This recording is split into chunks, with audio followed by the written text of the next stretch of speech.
Munashe Garananga, first of all, a warm welcome to Copenhagen and a warm welcome to FC Copenhagen. Thank you. And Nielstrup just told me that you like to be called Gara. Yeah. And that's easy for the fans and for everybody. Yes. So from now on, it's Gara. Yeah. Perfect. Why are you coming to Copenhagen now? For me, I think it's a no-brainer to be in Copenhagen because it's a very big club. It's something that I didn't really need to think twice.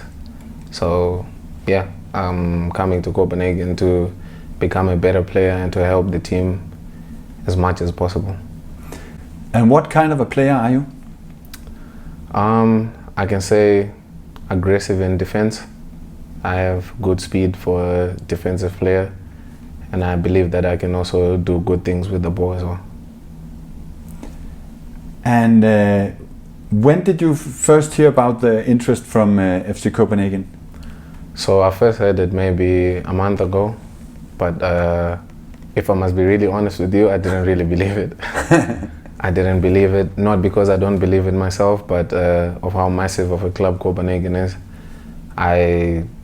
Funny enough, when I was watching them in their last Champions League campaign, I think the guys did really, really well in the Champions League, and whenever I watched, I always thought to myself, how are these guys so good? And when I heard that there might be some interest from there, I was over the moon because, yeah, their playing style, the way, like everything that they do when they have the ball, when they don't have the ball, it's a system that I would love to play in. So I was very, very excited for it. So it's not just something you're saying, you actually knew FC Copenhagen in advance? Yeah, no, I did, but it became a reality like maybe a week ago, but before it was just Copenhagen is interested, and this is the times when I didn't really believe it, but yeah, from last week it became big reality for me, and yeah, I'm just very happy and excited to be here. And when you say you didn't believe it, it's probably also because your career has taken some big steps throughout the last 2-3 years. Mm-hmm. Can you say a few words about that? Yeah, for me, 2.5 years ago, I was playing in the 3rd division in South Africa. And I was also at a point where I didn't really know if it was going to work out or if it wasn't going to work out, but I'm a firm believer that the more hard work you put, the more good things that come to you. So I just kept on working very, very hard on myself, and yeah, things started happening for me. I moved to Belarus, and I was there for a year. I moved to Sheriff. I was there for a year as well. And thanks to the team and thanks to KV Mechelen, they gave me an opportunity in Belgium to showcase my talent at a higher stage than what I was before. And I think I did quite well there, and hence the interest from Copenhagen. You're originally from Harare in Zimbabwe, yeah, and then you moved to South Africa. Mm-hmm. Can you tell us a bit about that shift from Harare, from Zimbabwe to South Africa, but also the big jump from South Africa to Europe, Belarus? Yeah. How did that happen? So I was just a normal guy going to school. I was playing academy football on weekends, but I did play football from a very young age, but yeah, I was going to school. I was serious about my school, and when I was 15 years old, I got scouted by Michael Jenkins, a guy from Ubuntu Cape Town, Ubuntu Academy. Mm-hmm. So they said they wanted to give me a scholarship for me to finish school and also pursue my dream of becoming a professional footballer. So it happened like that. I went and I finished school in South Africa, and I continued working out on my football. Things didn't really go according to plan. So I spent maybe 5.5 to 6 years, of which I thought I was gonna be there for 3 years, but I was there for longer. And yeah, I met a guy who was from my agency now. So what happened is during COVID, I had a YouTube channel where I used to post my games. Like I would take good clips from the games and I posted on YouTube. I was doing it during like lockdown times because yeah, I was very bored because I would play football and just not do anything And because the people who were house parents at the academy I used to live, they had to go back to America, so they left me a laptop. And that's how I started using this laptop. I learned how to edit videos of myself playing football. And this guy saw me on YouTube, and we had a conversation. And yeah, he did tell me that he wanted to help me go to Europe. Again, I didn't believe him because I was thinking they haven't worked out for me in 6 years, why now? But like, yeah, the guy helped me to move to Belarus. His name is Kirill, by the way. I should also say his name. Yeah, his name is Kirill. He works with the Lupus agency with my agent Lawrence.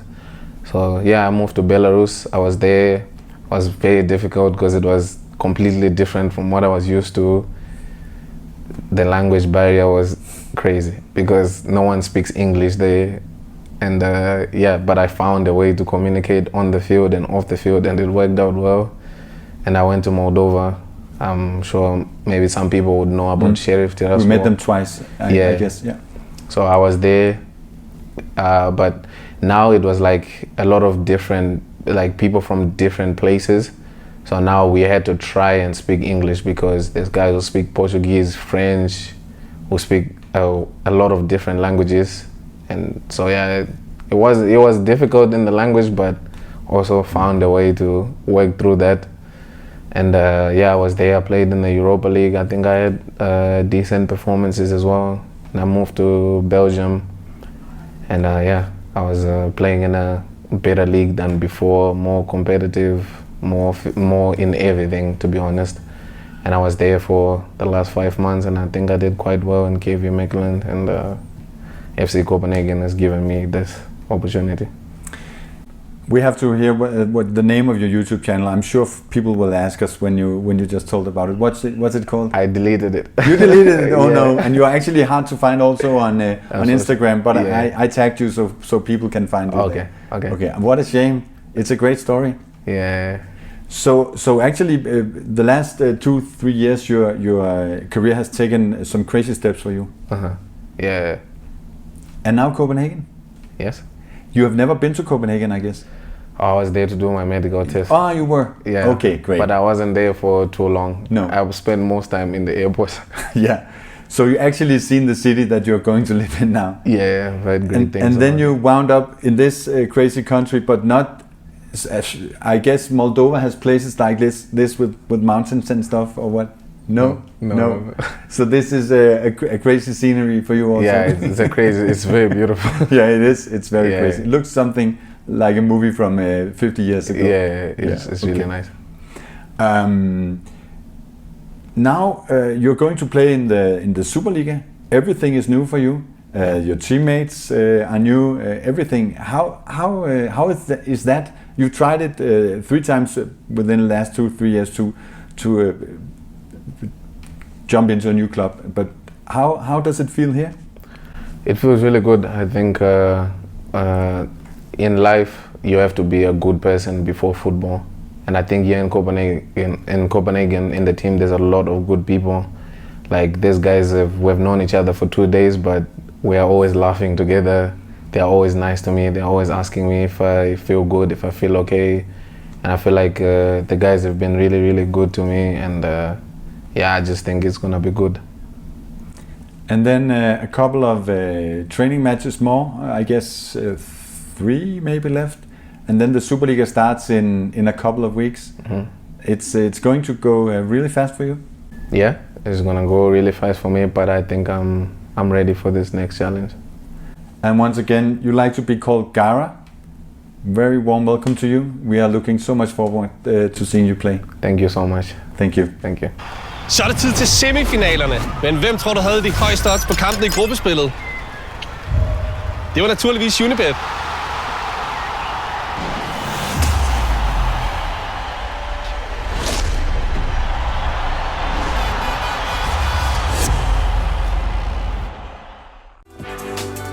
Programmet præsenteres i samarbejde med ProTreatment.